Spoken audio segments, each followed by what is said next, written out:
Hello guys, അഗ്നിപറീസ ഇത് കണ്ടുകൊണ്ടിരിക്കാൻ പറ്റത്തില്ല. 2 speed option ഉള്ളത് കൊണ്ട് ഞാൻ അത് ഇട്ടിട്ട് 2 സ്പീഡിലിരുന്നാണ് ഇത് കാണുന്നത്. ഞാൻ ഇമ്പോർട്ടൻ്റ് ആയിട്ട് കാണുന്നത് ഈ പിള്ളേർ കളിയൊന്നുമല്ല കേട്ടോ. നഴ്സറി കളി കാണാനേ പോകാറില്ല. അത് നിങ്ങൾ വേണമെങ്കിൽ പോയിരുന്ന് കാണാം. കാരണം റിയാലിറ്റി ഷോ ഇഷ്ടപ്പെടുന്നവർക്കൊക്കെ ഇരുന്ന് കാണാൻ പറ്റും. ബോൾ എടുക്കുക, ഒരു ബക്കറ്റ് കൊണ്ടുപോയി അതിനകത്തോട്ടിടുക, കുറേ ചവറ് കൊണ്ടുവന്നിട്ട് പറയും ഇതെടുത്ത് അതിനകത്തോട്ട് ഒട്ടിക്കാൻ പറയും. ഇതൊന്നും പോരായിട്ട് കുറച്ച് ബർഗറും പിസയൊക്കെ കൊണ്ടുവച്ചിട്ട് തിന്നാൻ പറയും. ഛർദ്ദിക്കുക. എന്തൊക്കെയോ കുറേ വെള്ളം കൊണ്ടുവച്ച് കൊടുത്തിട്ട് പറയും ഇതൊക്കെ തിന്നിട്ട് അതിനകത്തുള്ള ആ എക്സ്പ്രഷൻ പുറത്തേക്ക് വിടുക. ഇതൊക്കെ നഴ്സറി പിള്ളേരുടെ ലെവലിലുള്ള കളികൾ. അപ്പോൾ അത് കാണണമെന്നുള്ളവർക്ക് അങ്ങോട്ട് പോകാം. പക്ഷെ ഞാൻ ഇത് കാണാനുള്ള ഒരു കാരണം എന്തെന്ന് പറഞ്ഞു കഴിഞ്ഞാൽ ഇതിനകത്ത് കുറച്ച് പോയിന്റ്സ് നമുക്ക് കളക്ട് ചെയ്യാനുണ്ടാവും. അതിൽ ഒരു പോയിന്റ് എന്ന് പറഞ്ഞാൽ മിഡിൽ ക്ലാസ് അല്ലെങ്കിൽ സാധാരണ ജനങ്ങൾ, കോമണേഴ്സ് ആയിട്ടാണ് അവരെടുക്കുന്നത്. ഒരു പിന്നെ സെലിബ്രിറ്റി സ്റ്റാറ്റസും ഇല്ലാത്ത കുറച്ച് പേരിൽ നിന്ന് കുറച്ച് പേരെ ചൂസ് ചെയ്യുന്നു എന്നുള്ളതാണ്. അതൊരു സൂപ്പർ സാധനമായിട്ട് എനിക്ക് ഫീൽ ചെയ്തു കേട്ടോ. അഗ്നിപരീക്ഷ എന്ന് പറയുന്ന ആ ഒരു സെഗ്മെന്റ് മോശമെന്നല്ല ഞാൻ പറഞ്ഞു വന്നത്, സൂപ്പറാണ്. പക്ഷെ അത് ഒരു ഐ ക്യാച്ചിങ്ങോ അല്ലെങ്കിൽ നമ്മളെ പിടിച്ചിരുത്തുന്ന ഒരു സംഗതിയോ അല്ല എന്നുള്ളതാണ് മെയിൻ സാധനം. ബിഗ് ബോസ് ചൂസ് ചെയ്ത ജഡ്ജസ് ആണ് പ്രശ്നം. ആ ജഡ്ജസ് 3 പേരും ഫ്ലോപ്പിയാണ്. പൊതുസമൂഹത്തിൽ അക്സെപ്റ്റൻസ് കുറഞ്ഞവരാണ് ഈ 3 പേരും എന്നുള്ളതാണ്. പിന്നെ കുറച്ച് വിഭാഗക്കാർ പറയും അല്ല അങ്ങനെയല്ല, ഇവർക്ക് ഇങ്ങനെയുണ്ട്, അങ്ങനെയല്ല. പൊതുവെ ഏറ്റവും നെഗ് കിട്ടിയിട്ടുള്ള 3 പേരെ അവിടെ കൊണ്ടുവന്ന് ഇരുത്തുമ്പം ഭയങ്കര ബോറാണ്. അക്സെപ്റ്റൻസ് കൂടിയ ഒരുപാട് ജഡ്ജസ് അവൈലബിൾ ആണ്. പ്രത്യേകിച്ച് ഇതിൽ നിന്ന് തന്നെ വന്നവർ ഒരുപാട് പേരുണ്ട്. അവരെ ആരെങ്കിലും ചൂസ് ചെയ്തിരുന്നെങ്കിൽ കുറച്ചുകൂടെ നന്നായേനെ. പിന്നെ തമ്മിൽ ഭേദം തൊമ്മൻ എന്ന നിലയിൽ അഖിൽ കുറച്ച് ഹൈലൈറ്റ് ചെയ്ത് നിൽക്കുന്നു. അഖിലിന് കുറച്ച് ഇമ്പോർട്ടൻസ് കൂടുതലായിട്ട് കിട്ടുന്നു എന്നുള്ളതാണ് എനിക്ക് മനസ്സിലായത്. അപ്പം നമുക്ക് വിഷയത്തിലേക്ക് പോകാം. ഇന്നലത്തത് എനിക്ക് കുറച്ച് പറയാനുള്ള കുറേ കണ്ടന്റ് കിട്ടി എന്നുള്ളതാണ്. ഇതിനകത്ത് ഹൈലൈറ്റ് ചെയ്തിരിക്കുന്ന ഒരു പോയിന്റ് എന്തെന്ന് പറഞ്ഞു കഴിഞ്ഞാൽ ഇന്നലത്തെ എവിക്ഷൻ സൂപ്പറായിരുന്നു. കാര്യം ഈ 3 വാഴകൾക്ക് ഒരു ഉണ്ടേ അറിയത്തില്ല എങ്കിൽ പോലും ഇന്നലെ എവിക്റ്റ് ചെയ്തത് അടിപൊളി എവിക്ഷൻ ആയിരുന്നു. അതിൻ്റെ ഒരു കാരണം പറയാം, അവർ റീസൺ ഒന്നും പറഞ്ഞിട്ടില്ല. പക്ഷേ എനിക്ക് മനസ്സിലായ ഒരു കാര്യം, നമ്മളൊരു വിഷയം അവതരിപ്പിക്കുന്നു. ഇപ്പം ഞാനൊരു വീട്ടമ്മയാണ്, എന്നോട് ഒരു വീട്ടമ്മ എന്തൊക്കെ ചെയ്യുന്നു, വീട്ടമ്മ ആയതിലുള്ള സന്തോഷം എന്താണ്, വീട്ടമ്മയുടെ ഉത്തരവാദിത്തങ്ങൾ എന്തൊക്കെ ചോദിച്ചു കഴിഞ്ഞാൽ ഞാൻ അതിന് പ്രോപ്പറായിട്ട് മറുപടി പറഞ്ഞു കഴിഞ്ഞാൽ പാസ്സായി. അല്ല, എനിക്കൊരു ഉണ്ടേം വാഴ അറിയത്തില്ല, ഞാനൊരു വീട്ടമ്മയാണ്, രാവിലെ ചോറ് വെച്ചു കറി വെച്ചു എന്ന് മാത്രം പറയുകയാണെന്നുണ്ടെങ്കിൽ ജഡ്ജസിന് തീരുമാനിക്കാം എവിക്റ്റഡ് എന്ന്. അപ്പോൾ വീട്ടമ്മയുടെ ഉത്തരവാദിത്തം എന്താ നിങ്ങൾ ചോദിച്ചേക്കാം. ഒരുപാട് ഉത്തരവാദിത്തങ്ങളുണ്ട്. ഒരു കുടുംബം ഏറ്റവും ഭദ്രമായി, ഏറ്റവും സന്തോഷപ്രദമായി കൊണ്ടുപോകാൻ സാധിക്കുന്നത് അവിടുത്തെ നെടുന്തൂണായ വീട്ടമ്മമാർക്ക് തന്നെയാണ്. ഇതായിരിക്കണം മറുപടി. ഏത് ഇൻ്റലക്ച്വലാണ്. ചില സമയത്ത് എനിക്കങ്ങ് ഭയങ്കര ബുദ്ധിയാണ്. സ്വയം എൻ്റെ പുകഴ്ത്തലല്ലോ ഇവിടെ നടക്കുന്നത്. നമുക്ക് അഗ്നി പരീക്ഷയിലേക്ക് പോവാം. ഈ കുണുക്കലാണ് എനിക്ക് സഹിക്കാൻ പറ്റാത്തത്. അഗ്നിപറീസ അല്ലേ, വേണ്ട പോട്ടെ. അപ്പോൾ നമുക്ക് ആ ഒരു സെഗ്മെൻ്റ് ഉണ്ട് ഇതിൻ്റെ ഇടയ്ക്ക്. ആ ഒരു സെഗ്മെൻറ്റിനെ ബേസ് ചെയ്തിട്ടാണ് ആളുകൾ ഔട്ടാക്കിയെന്നാണ് ഞാൻ തെറ്റിദ്ധരിക്കുന്നത്. എനിക്കറിയില്ല, ഇന്നലെ കണ്ടവർക്കൊക്കെ വേണമെങ്കിൽ അഭിപ്രായം പറയാം. അപ്പോൾ ഈ ഒരു വിഷയം കാണാത്തവർക്ക് വേണ്ടി പറയുന്നതല്ല. ഇന്നലത്തെ എപ്പിസോഡ് നിങ്ങൾ പോയി കാണണം. I really appreciate. നിങ്ങൾ കാണുക എന്നുള്ളതാണ്. കണ്ടാൽ മാത്രമേ ഞാൻ പറയുന്നതിൻ്റെ ഡെപ്ത് മനസ്സിലാവുകയുള്ളൂ. കാണാത്തവർക്ക് വേണ്ടിയിട്ടൊരു ബ്രീഫാണ് ഞാൻ പറഞ്ഞു തന്നത്. അവിടെ പിള്ളേർ കളിയാണ് നടക്കുന്നത്. പക്ഷേ കോമണേഴ്സ് എന്ന് പറഞ്ഞ് വന്നിരിക്കുന്ന ആൾക്കാരിൽ നിന്ന് കുറച്ച് പേര് പറയുന്ന കാര്യങ്ങൾ വളരെ അക്സെപ്റ്റ് ചെയ്യാൻ പറ്റുന്ന, അത് പൊതുസമൂഹത്തിനൊരു വിഴിപ്പുണർവ് കൊടുക്കുന്ന, വിഴിപ്പുണർവിൻ്റെ മലയാളം എന്ന് വെച്ച് കഴിഞ്ഞാൽ സന്ദേശം അല്ലെങ്കിൽ എന്താ ഓപ്പണാക്കുന്ന, ഐ ഓപ്പണിങ് എന്നുള്ള മീനിങ് ആണത്. ഇത് തമിഴും മലയാളവും കൂടെ മിക്സായി കിടക്കുന്ന ഞങ്ങൾ തിരുവനന്തപുരത്തുകാരുടെ ഒരു പ്രശ്നം. ഇത് ഇടയ്ക്കിടയ്ക്ക് തമിഴ് ഇങ്ങനെ കുത്തിക്കയറി വരും. അപ്പോൾ നമുക്ക് വിഷയത്തിലേക്ക് പോവാം. ഇതിൽ ആദ്യം ഒരു പെൺകുട്ടിയെ വിളിച്ചിട്ട് 10-18 വയസ്സേ ഉള്ളൂ. കുട്ടിയെടുത്ത് മുത്തശ്ശിയെയും കുറിച്ച് പറയാൻ പറയും. അവരുമായിട്ടുള്ള ഒരു കമ്മ്യൂണിക്കേഷൻ ഫ്ലോപ്പ്. ആ പെണ്ണ് ആദ്യമേ കൊണ്ടുപോയി പിളന്നങ്ങ് കെട്ടി. അവർ സംസാരിക്കുക മുത്തശ്ശിയുമായിട്ടുള്ള മധുരപരമായ ഓർമ്മകളിൽ കണ്ണുകൾ നനയുന്ന ഒരു രീതി. പക്ഷേ എനിക്ക് ഫേക്കായിട്ടാണ് തോന്നിയത്, ഫേക്ക് പേഴ്സണാലിറ്റി ആയിട്ടാണ് തോന്നിയത്. അത് അങ്ങനെ തന്നെ ഐഡൻറ്റിഫൈ ചെയ്തു എന്ന് തോന്നുന്നത്. പുള്ളിക്കാരത്തിയെ കിക്ക് ഔട്ട് എന്നാണ് ഞാൻ മനസ്സിലാക്കുന്നത്. അവിടെ ഉണ്ടോ ഇല്ലെന്ന് എനിക്കറിയത്തില്ല. ഞാൻ ഇത് കണ്ടപ്പോൾ എനിക്ക് ഫേക്കായിട്ടാണ് തോന്നിയത്. ആൻഡ് സെക്കൻഡ് വന്ന ഒരാളാരാണെന്ന് ചോദിച്ചു കഴിഞ്ഞാൽ മറ്റേ ശ്യാം എന്ന് പറയുന്ന പയ്യനാണ്. ശ്യാം എന്ന് പറയുമ്പോൾ സ്ത്രൈണതയുള്ള ഒരു പയ്യൻ, അതായത് നമ്മുടെ റിയാസിൻ്റെയൊക്കെ ആ കാറ്റഗറിയാണ് വന്നിട്ടുള്ളത്. അപ്പോൾ ഇതിനെ കുറിച്ചതൊരു വലിയ സബ്ജക്റ്റാണ്. നമ്മൾ കാണുന്ന കുറേ അലവലാദികളാണ് ഇതിനെ പ്രൊമോട്ട് ചെയ്യണത്. ഏത് ഈ ഒരു വിഭാഗത്തിനെ പ്രൊമോട്ട് ചെയ്യണത്. അതാണ് ഇതിൻ്റെ അകത്ത് ഏറ്റവും വലിയ പ്രോബ്ലം.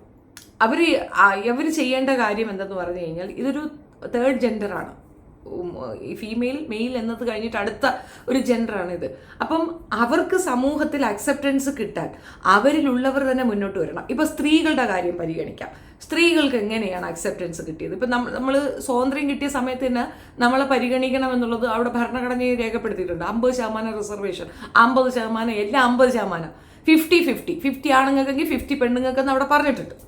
അതിൻ്റെ കൂടെ അത് കൊടുക്കാൻ സാധ്യത കുറവുള്ളത് കൊണ്ടാണ് റിസർവേഷൻ കൂടെ കൊടുത്തിരിക്കുന്നത്. എന്തുകൊണ്ടാണ്?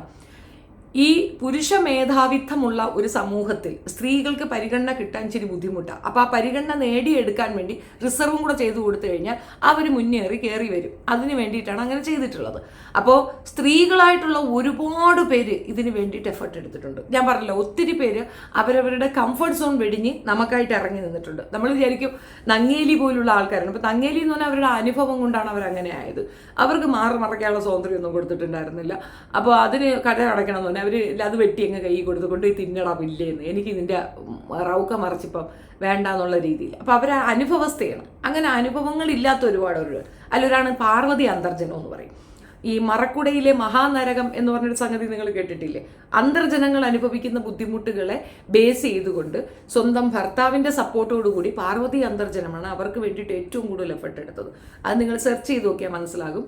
അവരെ പറ്റിയിട്ടുള്ള ഡീറ്റെയിൽഡ് വേർഷൻ വിക്കിപീഡിയയിൽ അവൈലബിൾ ആണ്. അപ്പം അവർ വളരെ കംഫർട്ടാണ്. അവരുടെ ഹസ്ബൻഡ് വേറെ കല്യാണം കഴിക്കുക, നാട് നീളെ നായർ കുടുംബത്തിൽ കയറിയിട്ട് പരിപാടി ഉണ്ടാക്കുക, അങ്ങനത്തെ ഒന്നും ഇല്ലാത്ത നല്ല ക്രിസ്റ്റൽ ക്ലിയർ ആയ ഒരു വ്യക്തിയാണ്. അദ്ദേഹത്തിൻ്റെ ഒപ്പം ജീവിക്കുമ്പോഴത്തേക്കാണ് അവർക്ക് ഇതിനെതിരെ ശബ്ദിക്കണമെന്നും പ്രവർത്തിക്കണമെന്ന് തോന്നി. അവർ ഇറങ്ങി പ്രവർത്തിച്ചു.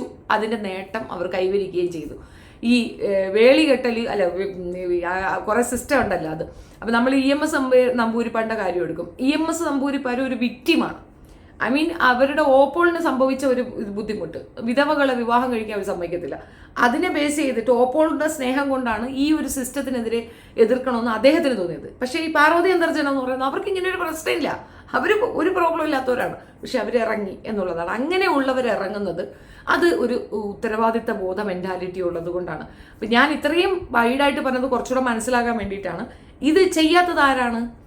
ഈ പറയുന്ന വിഭാഗത്തിലുള്ളവരാണ്. ഇപ്പം നമുക്കറിയാം, തങ്കം കല്യാണിയ ഏതൊരെണ്ണം ഉണ്ടല്ലോ. ഇപ്പം ഹെൽനു പാട്ടയിലൂടെ കിടന്ന് അടി കൂടുന്ന ആ പെണ്ണ് സത്യത്തിൽ ഈ ഒരു കമ്മ്യൂണിറ്റിക്ക് വാങ്ങിച്ചു കൊടുക്കുന്ന നെഗറ്റീവ് മാർക്കുണ്ടല്ലോ. രാഗരഞ്ജിനി എന്തിനാണ് ജീവിക്കണേന്ന് അറിയാൻ അടി കൂടെ ഉള്ള പരിപാടിയാണ്. നല്ല ഫസ്റ്റ് ക്ലാസ് കൂട്ടിക്കൊടുപ്പിൻ്റെ ആശാട്ടിയാണ്.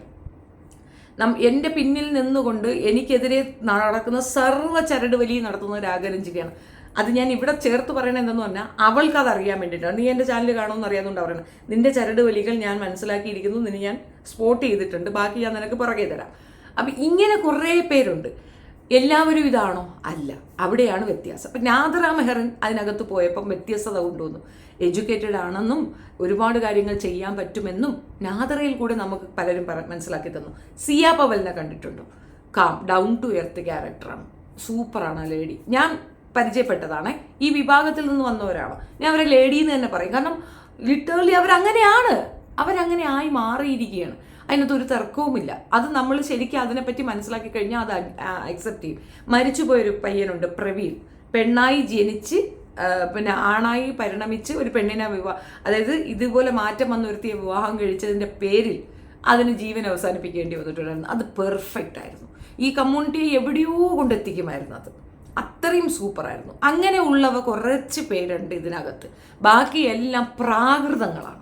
അങ്ങനെയുള്ള ഈ പ്രാകൃത വേഷധാരികൾ സത്യം പറഞ്ഞു കഴിഞ്ഞാൽ ഇവരുടെ പ്രതിച്ഛായ നശിപ്പിക്കുക മാത്രമല്ല, ഇവർക്ക് നെഗറ്റീവ് ഇമ്പാക്റ്റ് കൊണ്ട് കൊടുക്കും എന്നുള്ളതാണ് വസ്തുത.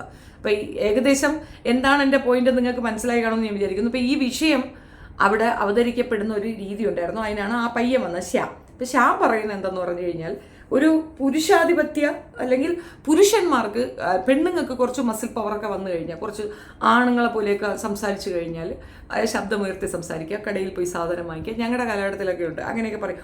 ആണിനെപ്പോലെയാണ് അവൾ, ധൈര്യശാലിയാണ്, ആണിനെപ്പോലെയാണ്. എനിക്കത് കേൾക്കുമ്പോഴേ പെരുവിരളിന്ന് വരും. പെണ്ണാണ് ഞാൻ, ധൈര്യമുള്ള പെണ്ണാണ് ഞാൻ. എനിക്ക് അങ്ങനെ കേൾക്കാനാണ് ഇഷ്ടം. അല്ലാതെ ഞാൻ ആണായി മാറി ആണിനെപ്പോലെ ശക്തിയാണ് അങ്ങനെയൊന്നും പറയുന്നതിനോട് എനിക്ക് വിയോജിപ്പാണ്. അത് താല്പര്യമില്ല.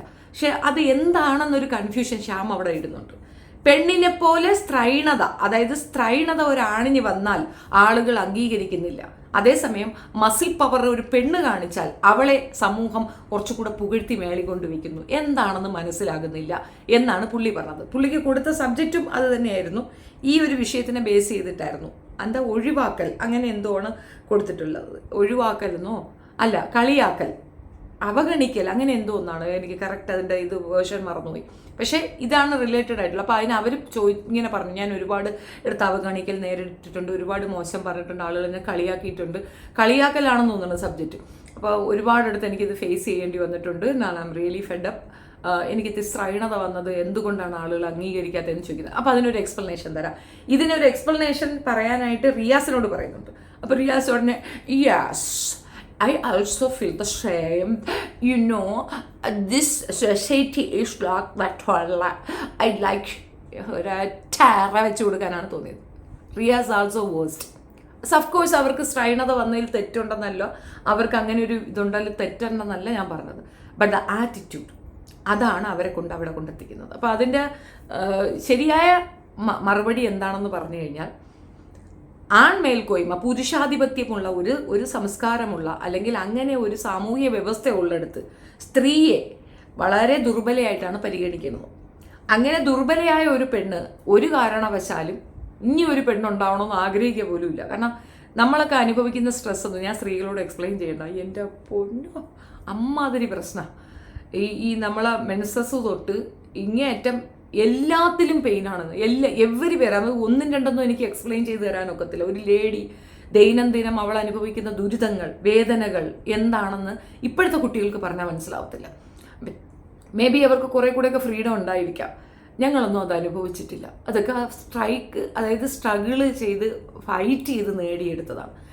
ഇപ്പോഴത്തെ കുഞ്ഞുങ്ങൾക്കുള്ള ഈ സ്വസ്ഥത, സമാധാനം, സന്തോഷം, സ്വാതന്ത്ര്യം ഒക്കെ നേടിയെടുക്കാൻ ഞങ്ങൾ ഒരുപാട് സാക്രിഫൈസ് ചെയ്തിട്ടുണ്ട്. അപ്പം വി നോസ് എന്താണ് നമ്മളിലൂടെ സംഭവിച്ചതെന്ന് നമുക്കറിയാൻ സാധിക്കും. അപ്പോൾ ഈ ഒരു കാര്യം ആ പയ്യൻ പറയുമ്പോൾ റിയാസിന് അത് പറഞ്ഞു കൊടുക്കാൻ അറിയാത്തില്ല എന്നുള്ളതിൽ ജഡ്ജസിനെയും കൂടെ എവിക്റ്റ് ചെയ്യണം. ഈ റിയാസ് എന്ന ജഡ്ജിനെയും കൂടെ പിടിച്ച് എവിക്റ്റ് ചെയ്യണം. ഇതാണ് എൻ്റെ പോയിന്റ്. ഈ പറയുന്ന വ്യക്തിയും ആ പറയുന്ന വ്യക്തിക്കും യഥാർത്ഥത്തിൽ എന്താണെന്ന് മനസ്സിലായിട്ടില്ല. ഒരു പെണ്ണ് ആണിനെ പോലെ ധൈര്യം കാണിച്ചാൽ അവളെ അക്സെപ്റ്റ് ചെയ്യണ എന്തുകൊണ്ടെന്നാൽ ഇവിടെ അങ്ങനെ ജീവിക്കുന്ന പെണ്ണുങ്ങൾക്കാണ് ഉയർച്ച ഉണ്ടാവുക. ശക്തയായിരിക്കണം. അത് ആണിനെ പോലെ എന്നുള്ളത് ആണിന് എന്തോ സംഭവം ഉണ്ടെന്ന് തെറ്റിദ്ധരിച്ചിട്ടാണ്. ആണ് കരയാൻ പാടില്ല, ആണിന് സെക്കൻഡ് ഓപ്ഷൻ കൊടുക്കാൻ പാടില്ല, ആണിനെല്ലാം സൂപ്പറായിട്ട് കിട്ടണം. പെണ്ണ് കുറച്ചങ്ങ് അഡ്ജസ്റ്റ് ചെയ്തു എന്ന് പറയുന്ന സമൂഹത്തിൽ പെണ്ണായി ജനിക്കുക എന്നത് ഒരു വലിയ ടാസ്ക്കാണ്. അതാണ് ഇതിൻ്റെ ഉത്തരം. അങ്ങനെ നിങ്ങൾ ഒരു പുരുഷനായി ജനിച്ചു വന്ന നിങ്ങൾക്ക് ആ പ്രിവിലേജ് ഉപയോഗിച്ച് ജീവിക്കുന്നതിന് പകരം അത് വിട്ടിട്ട് ദുർബലയായ ഒരു പെണ്ണിൻ്റെ മുഖത്തേക്ക് അല്ലെങ്കിൽ അവളുടെ ആ ഒരു ആവരണം എടുത്ത് അണിയുന്ന എന്തിനെന്നുള്ള കളിയാക്കലാണ് നിങ്ങൾ നേരിടുന്നത്. പോയിന്റ് പിടികിട്ടിയ ഒന്നും കൂടെ പറഞ്ഞുതരാം. ആൺ പെൺ വ്യത്യാസമുണ്ട് സമൂഹത്തിൽ. അതിൽ പുരുഷന് മേധാവിത്വം കൂടുതലാണ്. പുരുഷൻ അധികാരിയായിട്ടാണ് ഇവിടെ കൺസിഡർ ചെയ്യുന്നത്. ഭരിക്കപ്പെടേണ്ടവളാണ് ഭാര്യ എന്നുള്ളതാണ് കൺസെപ്റ്റ്. അവിടെ പെണ്ണ് ആണിനെ പോലെ പ്രവർത്തിക്കുമ്പോൾ അവളെ പുകഴ്ത്തുകയും അതേസമയം ഒരു ആണ് പെണ്ണിനെ പോലെ പ്രവർത്തിക്കും. ഇപ്പോൾ വീട്ടമ്മയായിട്ട് കുറേ ഇരിപ്പില്ലേ, കൊച്ചുങ്ങളെ നോക്കി വീട്ടിൽ, അത് പ്രോത്സാഹിപ്പിക്കാത്തതെന്ന് പറഞ്ഞു കഴിഞ്ഞാൽ ഒരു തരം അടിമത്തമാണത്. സ്ത്രീ എന്നാൽ അടിമയാണെന്നൊരു കൺസെപ്റ്റ് പൊതുസമൂഹത്തിനുണ്ട്. അതുകൊണ്ടാണ് നിങ്ങൾ കളിയാക്കലുകൾ നേരിടുന്നത്. അതിൻ്റെ സൊല്യൂഷനാണ് നിങ്ങളിൽ വിദ്യാഭ്യാസമുള്ളവർ, വിവരമുള്ളവർ, ബോധമുള്ളവർ മുന്നോട്ട് വന്നിട്ട് എൻ്റെ കമ്മ്യൂണിറ്റിക്ക് ഇതാണ് വേണ്ടത്, എൻ്റെ സമൂഹത്തിനെ ഇങ്ങനെയാണ് നിങ്ങൾ പരിഗണിക്കേണ്ടത്. നിങ്ങളൊരു സംഘടന ഉണ്ടാക്കിയാൽ അതിൽ മറ്റുള്ളവരെ ശത്രുപക്ഷത്ത് നിർത്താതെയോ ഉപദ്രവിക്കാതെയോ കൂട്ടിക്കൊടുക്കാനോ പാലത്തിൻ്റെ അടിയിൽ പോയി നിന്നോട് നിരങ്ങാനോ അനുവദിക്കാതെ അവരെ കമ്പൽസറി ആയിട്ട് ഇത്തരം വൃത്തികേടുകളിൽ നിന്ന് മാറ്റി നിർത്തുകയാണെങ്കിൽ നിങ്ങൾക്ക് ഞങ്ങളെക്കാൾ ആക്സെപ്റ്റൻസ് സമൂഹത്തിലുണ്ടാവും. ബിക്കോസ് സംവരണം ഉണ്ട്. അത് മാത്രമല്ല, നിങ്ങളെ പരിഗണിക്കുന്നതും അങ്ങനെ ഒരു ഇതായിട്ടാണ്.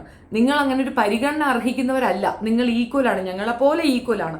ബട്ട് ഹോർമോൺ ഇൻബാലൻസ് ആണ് നിങ്ങളെ കൊണ്ട് അത് ചെയ്യിക്കുന്നത്. അപ്പോൾ ആ പരിഗണന നിങ്ങൾക്ക് കിട്ടുന്നിടത്ത് അത് യൂസ് ചെയ്യാൻ പഠിക്കണം. ഇപ്പം നമുക്കൊരു ഫ്രീ സാധനം കിട്ടിക്കഴിഞ്ഞാൽ ഉപയോഗിക്കാൻ അറിയുന്നതിൻ്റെ കയ്യിൽ ഇത് കൊണ്ട് കൊടുത്തിട്ടേ പ്രയോജനമുള്ളൂ. അല്ലാത്തവനിക്ക് എന്ത്? ഇപ്പോൾ ഒരു കിറ്റ് കിട്ടിയെന്ന് വയ്ക്കുക, നമുക്ക് ഓണ കിറ്റ് കിട്ടിയെന്ന് വയ്ക്കുക, നമുക്ക് അരിയും പൊരിയും വീട്ടിൽ ചാപ്പാടും ചോറൊന്നും വയ്ക്കുന്നില്ല, ഈ കിറ്റ് കിട്ടി എന്ത് പറയണം? അപ്പോൾ അതെന്ത് ചെയ്യണം? അത് മറിച്ച് വിൽക്കണം. മറിച്ച് വിറ്റാൽ എന്ത് കിട്ടും? കാശ് കിട്ടും. അപ്പോൾ അത് ലാഭമായില്ലേ? പുറത്തുനിന്നാണ് ഫുഡ് കഴിക്കുന്നത്, ഇൻസ്റ്റൻ്റ് ആയിട്ടുള്ള ഓണസദ്യയാണ് വാങ്ങിക്കുന്നതെങ്കിൽ ഈ ക്യാഷ് എടുത്ത് നമുക്ക് ഉപയോഗിക്കാൻ പറ്റും. ലീഗലായിട്ടുള്ള സാധനമാണ് പറഞ്ഞതെങ്കിലും അത് മനസ്സിലാക്കാൻ വേണ്ടി ഒരു മോഡൽ പറഞ്ഞതേ ഉള്ളൂ. അപ്പോൾ അതാണ് പോയിന്റ്. ഈ ഒരു വിഷയത്തിൽ ശ്യാം കാര്യമറിയാതെ അവൻ്റെ ബുദ്ധിമുട്ടിനെ പറ്റി പറഞ്ഞു. അതിന് അഭിപ്രായം പറയേണ്ട റിയാസിന് അത് കൃത്യമായിട്ട് പറഞ്ഞു കൊടുക്കാനും പറ്റിയിട്ടില്ല. കളിയാക്കലുകൾ ഇങ്ങനെയുണ്ട്, എനിക്ക് അങ്ങനെയുണ്ട് എന്നല്ല, ഇതൊരു കൃത്യമായ ഒരു എക്സ്പ്ലനേഷൻ ഈ മീഡിയ ത്രൂ പറഞ്ഞിരുന്നെങ്കിൽ നന്നായിരുന്നു എന്നാണ് ഞാൻ പറഞ്ഞതിൻ്റെ രത്നച്ചുരുക്കം. പിന്നെ പുള്ളിക്കാരന് ആ ഒരു കംഫർട്ട് സോൺ ആക്കാൻ വേണ്ടിയിട്ട് മറ്റേ വേറൊരു ശ്യാമുണ്ട്, അയാളുടെ പേര് ശ്യാം മോൻ എന്നുള്ള ആംബുലൻസ് ഡ്രൈവറുണ്ട്. പുള്ളി വന്നൊന്ന് ഹഗ് ചെയ്തിട്ട് പോകുന്നുണ്ട്. അത് കൊള്ളാം, അത് അവനെ ഒന്ന് അംഗീകരിക്കുന്നത് പോലെ ആയിട്ടാണ് എനിക്ക് ഫീൽ ചെയ്തത്. പക്ഷെ ഒക്കെ ഒരു ഡ്രാമ പോലെ മൊത്തത്തിൽ ഒരു ഫേക്ക് പേഴ്സണാലിറ്റി നിറഞ്ഞ ഒരു ഇതായിട്ടാണ് എനിക്ക് ഫീൽ ചെയ്തത്. പിന്നെ തന്നത് ഷിബിനയുടെ കേസ് ഞാൻ മുമ്പും പറഞ്ഞിട്ടുണ്ട്. പിന്നെ ടോപ്പിക് എന്ന് പറയുന്നത് സൗന്ദര്യമാണ് കൊടുത്തിട്ടുള്ളത്. അത് ആപ്റ്റാണ്. അവൾക്ക് ആ പ്രോബ്ലം ഉണ്ടല്ലോ, ബ്രൗൺ ആണല്ലോ ആ കുട്ടി, അതിനെ പറ്റിയിട്ട് ബ്രൗണിൻ്റെ ഒരു എക്സ്പ്ലനേഷൻ, അതിനെപ്പറ്റി അവൾ കുറേ വാദോരാതെ സംസാരിക്കുന്നുണ്ട്. അതിനകത്ത് അവൾക്കുണ്ടായ ബുദ്ധിമുട്ട് പറയുന്നുണ്ട്. ആൻഡ് കഴിഞ്ഞ തവണ ഞാൻ ഈ വീഡിയോ ഇട്ടപ്പോഴത്തേക്ക് ആരോ വന്ന് എനിക്ക് കമൻറ്റ് ഇട്ട് ബ്രൗൺ എന്നല്ല പറഞ്ഞത്, ഗ്രൂ അപ്പ് എന്ന് പറഞ്ഞ നാറികളെ ഇന്നലെ പുത്തത് പോയി കാണുക, അതിനകത്ത് വ്യക്തമായി പറയുന്നുണ്ട് അവളെ ബ്രൗൺ ബ്യൂട്ടിഫുൾ എന്നാണ്, ബ്യൂട്ടി എന്നാണ് അവൻ വിളിച്ചതെന്ന്. ആ സമയത്തും റിയാസ് ആക്ട് ചെയ്തത് സൈലൻ്റാണ്. റിയാസ് അവിടെ ആക്ട് ചെയ്യേണ്ടത്, റിയാസ് സോറി പറയണമായിരുന്നു, ഞാൻ നിന്നെ ബ്യൂട്ടിഫുൾ ഗേൾ എന്ന് വിളിക്കണമായിരുന്നു, ബ്രൗൺ എന്ന് ആഡ് ചെയ്തത് ബോറായി പോയി എന്ന് തിരിച്ച് അറിയാനുള്ള ബോധമില്ലാത്ത ഒരു ജഡ്ജാണ് റിയാസ്. ഈ രണ്ട് കാരണം കൊണ്ട് തന്നെ എവിക്റ്റ് ചെയ്യേണ്ട ഒരു ജഡ്ജി എന്ന നിലയിൽ അവനെയാണ്, റിയാസിനെയാണ് എടുത്ത് ദൂരകളയട്ടെ. കാരണം കൃത്യമായി കാര്യങ്ങൾ പറഞ്ഞ് മനസ്സിലാക്കി കൊടുക്കാൻ പറ്റാതെ എന്ന് പറഞ്ഞുകൊണ്ടിരിക്കുന്ന ഒരുത്തനെയല്ല അവിടെ ഇരുത്തേണ്ടതെന്നുള്ളത് വ്യക്തം. ഇതിൻ്റെ ഇടയ്ക്ക് സ്കോർ ചെയ്യുന്ന ഒരു രഞ്ജിനി ഇങ്ങനെ ഇരിക്കുന്ന 24 മണിക്കൂർ എന്തിനാണ് അവൾ കാണിക്കണമെന്ന് അവർക്ക് അറിയത്തില്ല. പിന്നെ ഒരു നടിയെ പറ്റി പറയണം, നിയോമി ഫ്രം മുംബൈയിലുള്ള ഒരു ഈ കളറിൻ്റെ പ്രോബ്ലം ഉള്ളത് എടുത്ത് പറയുന്നുണ്ട്. ആ കുട്ടിയും ഇതുപോലെ, എനിക്ക് അത് വിഷയം സംസാരിക്കാൻ താല്പര്യമില്ല, സോറി, ഞാനത് സ്കിപ്പ് ചെയ്യണം. ബിക്കോസ് നമ്മൾ പറയണ എന്തെങ്കിലും ഒരു വേർഡിൽ ട്രബിൾ വരാൻ ചാൻസ് ഉണ്ട്. എനിക്ക് അങ്ങനെ ഒരു വേർതിരിവില്ല. കളർ എന്നത് ഒരിക്കലും അത് വെച്ചല്ല ഒരാളെ അനലൈസ് ചെയ്യുന്നത്. അപ്പോൾ ഈ കുട്ടിക്ക് അത് ശരിക്കും ഉണ്ട് എന്നുള്ളത് മനസ്സിലാക്കിക്കൊണ്ട് കാര്യം പറയുന്നുണ്ട്. ഷിബിന അവിടെ പെർഫോം ചെയ്യുന്നുണ്ട്, നല്ല പെർഫോംഡ് വെൽ. അവളുടെ ആ ഒരു സൗന്ദര്യ ബോധത്തിനെ പറ്റി കുറച്ച് കാര്യങ്ങൾ പറയുന്നുണ്ട്. അത് അക്സെപ്റ്റൻസ് പോലെ തോന്നി, അത് കുറച്ച് ജെന്യൂനായിട്ട് എനിക്കും ഫീൽ ചെയ്തു. അടുത്ത് വന്നത് ശ്യാമോൻ. ടോപ്പിക് എന്തായിരുന്നു? സമയത്തിനെ കുറിച്ചൊരു ടോപ്പിക്ക് കൊടുക്കുന്നു. ആംബുലൻസ് ഡ്രൈവറായ പുള്ളി കുറച്ച് വളരെ സെൻറ്റിമെൻ്റായിട്ട് കുറേ കാര്യങ്ങൾ പറയുന്നുണ്ട്. അവിടെ ഒരു പിന്നെ എടുത്തു ചോദിക്കുന്നത് സമയത്തിനെ കുറിച്ച് നിങ്ങളൊന്നും പറഞ്ഞിട്ടില്ലല്ലോ എന്ന്. അങ്ങനെ ഒരു വൈഡ് സ്പേസ് അവിടെ കൊടുത്തിട്ടില്ലല്ലോ. അതിനോട് സമയത്തിനെ കുറിച്ച് പറഞ്ഞു, അവന് സമയത്തിൻ്റെ വില അറിയാമെന്ന് പറഞ്ഞു. ആംബുലൻസ് ഡ്രൈവർ ആയതുകൊണ്ട് തന്നെ വാല്യൂ എടുത്ത് പറയുന്നുണ്ട്. അതിനപ്പുറം എന്ത് പറയണമെന്നാണ്? എന്തിനാണോ എന്തോ, എന്ത് വാഴ ജഡ്ജന്മാരാണോ എന്തോ. അപ്പോൾ സമയത്തിനെ കുറിച്ച് കൂടുതൽ പറയാൻ പറ്റുമായിരുന്നില്ലേ എന്നാണ് അഖിലിൻ്റെ ചോദ്യം. എന്നാൽ അഖിലിന് ഒരു മൈക്ക് കിട്ടുമ്പോഴത്തേക്ക് പറയുന്ന നടക്കുന്നു, ആ പയ്യനെ കൊണ്ട് പറ്റത്തില്ല. അവനെ കൊണ്ട് പറ്റുന്നത് അവൻ ആംബുലൻസ് ഡ്രൈവറാണെന്നും ജീവൻ്റെ വില അവൻ അറിയാമെന്നും ഏതോ ഒരു കുഞ്ഞിനെ അവൻ സേവ് ചെയ്തു എന്നും. അപ്പോൾ ആ കഥകൾ പറയുന്നതിന് പകരം ആംബുലൻസ് ഡ്രൈവർ എന്ന നിലയിൽ എനിക്ക് ഇത്ര സമയം ഉണ്ട്, ആ സമയത്തിൻ്റെ വാല്യൂ എനിക്കറിയാം, സമയം വളരെ പരിമിതമാണ് എന്നുള്ള രീതിയിലൊക്കെ എനിക്ക് പറഞ്ഞാൽ മതിയായിരുന്നു. എന്താ കൊളാക്കി എന്ന് ഇവൻ പറയണത്. എനിക്ക് പക്ഷേ അത് കുഴപ്പമില്ല, ഒരു 50-50 കൊടുക്കാം എന്നുള്ളതാണ്. അടുത്തത് അതിലും കുറ്റം പറയണ അഖില്. പിന്നെ അടുത്തുള്ളത് ജെറ്റി എന്ന് പറയുന്ന പെണ്ണ്. ജെറ്റിയല്ല, ജെറ്റി. ഇത്രയും പക്കാ ഫേക്കായ ഒരു പെണ്ണ് വേറെയില്ല. പക്കാ ഫേക്കാണ്. കാരണം അവൾ നേഴ്സാണ്. നേഴ്സിനെ പറ്റി ചോദിക്കുമ്പോൾ പറയുന്നത്, ഞാനൊരു ദിവസം ജോലിക്ക് പോകാൻ ഇറങ്ങുമ്പോൾ എൻ്റെ അമ്മ സുഖമില്ലാതെ കിടക്കുകയായിരുന്നു, ആ അമ്മയെ നോക്കാതെ എൻ്റെ ഡ്യൂട്ടിയാണ് ഫസ്റ്റ് എന്ന് പറഞ്ഞ് ഞാൻ ഇറങ്ങിപ്പോയെന്ന്. ലോകത്തേതെങ്കിലും ഒരു നേഴ്സോ ഡോക്ടറോ അങ്ങനെ പറയുമെന്ന് നിങ്ങൾക്ക് തോന്നുന്നുണ്ടോ? വീട്ടിലൊരു പേഷ്യൻ്റ് ഉണ്ടെങ്കിൽ ആ പേഷ്യൻറ്റിനെ കെയർ ചെയ്യാതെ പൊതുസമൂഹത്തിലേക്ക് ഇറങ്ങി ജനനന്മയ്ക്കായി ജനങ്ങളെ പോയി നോക്കുന്ന ഒരു പ്രത്യേകതരം ഡോക്ടർ നേഴ്സും അവിടെ തന്നെ പൊളിഞ്ഞു. കാരണം ഈ അമ്മ സുഖമില്ലാത്ത ഒരാളാണെങ്കിൽ നേഴ്സായ മകൾ അതൊരു പേഷ്യൻ്റായിട്ട് തന്നെ കാണണം, വേണ്ടേ? അവിടെയാണ് ആ പൊളി പോകുന്നത്. അങ്ങ് പൊട്ടി കരയുകയാണ്, എൻ്റെ അമ്മയ്ക്ക് വയ്യാതെ ഞാൻ വീട്ടിൽ ഇട്ടിട്ട് ഞാൻ ഹോസ്പിറ്റലിൽ പോയി. Fake fake fake. പക്ഷേ ഇവരെല്ലാം അത് ഉൾക്കൊണ്ടതുപോലെ ഇരുന്ന് കരയുന്നുണ്ടപ്പോൾ ഞാൻ വിചാരിച്ചു, ഇങ്ങനെയും പൊട്ടന്മാരാണോ? ആ ഒരു എവിക്ഷൻ എനിക്കങ്ങ് ഇഷ്ടപ്പെട്ടു, ഇച്ഛാ പിടിച്ചു എന്നുള്ളതാണ് വസ്തുത. കോളാക്കി വെച്ച്. പിന്നെ കാർപ്പൻ്ററിൻ്റെ കാര്യം, രാകേഷിൻ്റെ കേസ് വരുന്നുണ്ട്. അതൊരു മിഡിൽ ക്ലാസ് ടാക്കായിട്ടാണ് തോന്നിയത്. രഞ്ജിനിക്ക് പിന്നെ അതങ്ങ് ഇഷ്ടപ്പെട്ട്, നല്ല ജോക്ക് മൂടി പറഞ്ഞത്. പാവങ്ങളുടെ വേദന എപ്പോഴും രസകരമായ ഇതുപോലുള്ള അത്യാവശ്യത്തിൽ കൂടുതലുള്ള സംഗതികൾ ആഡ് ഓൺ ചെയ്തിട്ടുള്ള കലർപ്പോട് കൂടിയിട്ടുള്ള ഒരു അവതരണമാണ്. കോമഡി അല്ല, അത് അവരുടെ ജീവിതമാണ്. 4 മക്കളുള്ള ഒരു കുടുംബത്തിലെ കാര്യങ്ങളാണ് അവൻ പറയുന്നത്. അയാൾ കുറച്ച് കോമഡി മേക്കറാണെന്ന് തോന്നുന്നു. ബട്ട് ഒരു 75% ആൾ ഫേക്കാണ്, 25 ഉള്ളൂ. അപ്പോൾ ഇത് ഇത്രയാണ് ഞാൻ ഇന്ന് നോട്ട് ചെയ്ത് വെച്ചത്. ഇതിനകത്ത് ആരൊക്കെ എവിക്റ്റ് ആയെന്നുള്ളതുമില്ല. എനിക്ക് ജെറ്റി എവിക്റ്റ് ആവണമെന്ന് ഭയങ്കര ആഗ്രഹമായിരുന്നു. I really like it. ഇന്നലത്തെ എപ്പിസോഡ് ഞാൻ കുറച്ച് എൻജോയ് ചെയ്തു എന്നുള്ളതാണ്. നിങ്ങൾക്ക് താല്പര്യമുണ്ടെങ്കിൽ പോയി കാണാം. പക്ഷെ മറ്റേ നഴ്സറി ഷോ വിടുക. ബാക്കി ഈ പറഞ്ഞ ഇത് കുറച്ച് പേരുടെ കയ്യിലേക്കാണ് ഈ ഒരു സ്പീച്ച് കൊടുക്കുന്നത്. എത്ര പേര് ചൂസ് ചെയ്യുന്നു, അവർക്ക് ഈ ഒരു വിഷയം കൊടുക്കുന്നു. ആ വിഷയത്തിൽ അവരോരോരുത്തരോട് അഭിപ്രായം പറഞ്ഞിട്ടുണ്ട്. എനിക്കത് നല്ല ഇഷ്ടപ്പെട്ടു. ഈ വിഷയത്തിൽ വളരെ വ്യക്തമായി കുറേ കാര്യം പറയണമെന്നുണ്ടായിരുന്നു. ഐ തിങ്ക് സമയം ഒരുപാട് എടുത്തത് കൊണ്ട് തന്നെ ഞാനിതിവിടെ അവസാനിപ്പിക്കുകയാണ്. ഇന്നത് കണ്ടിട്ട് അതിൻ്റെ ഒരു അഭിപ്രായം പറയാം. സീരിയസ്ലി ഞാനിതൊരു ഭയങ്കര സീരിയസ് ആയിട്ട് എടുക്കാത്തതിൻ്റെ ഒരു റീസൺ എന്താണെന്ന് പറഞ്ഞു കഴിഞ്ഞാൽ, നമ്മൾ എക്സ്പെക്റ്റ് ചെയ്ത ലെവലിലേക്ക് എത്തിയിട്ടില്ല. രണ്ടാമത്തെ കാര്യം, മോഹൻലാൽ ഇല്ല. പിന്നെ അത്യാവശ്യം കാണാനും മാത്രമുള്ള സർക്കസ് ഒന്നും അതിനകത്ത് ഇല്ല. ഇതൊരു നഴ്സറി പ്ലേ ആണ്. കാണാം. നിങ്ങളുടെ അഭിപ്രായം കമൻറ്റിൽ പറയുക. നന്ദി.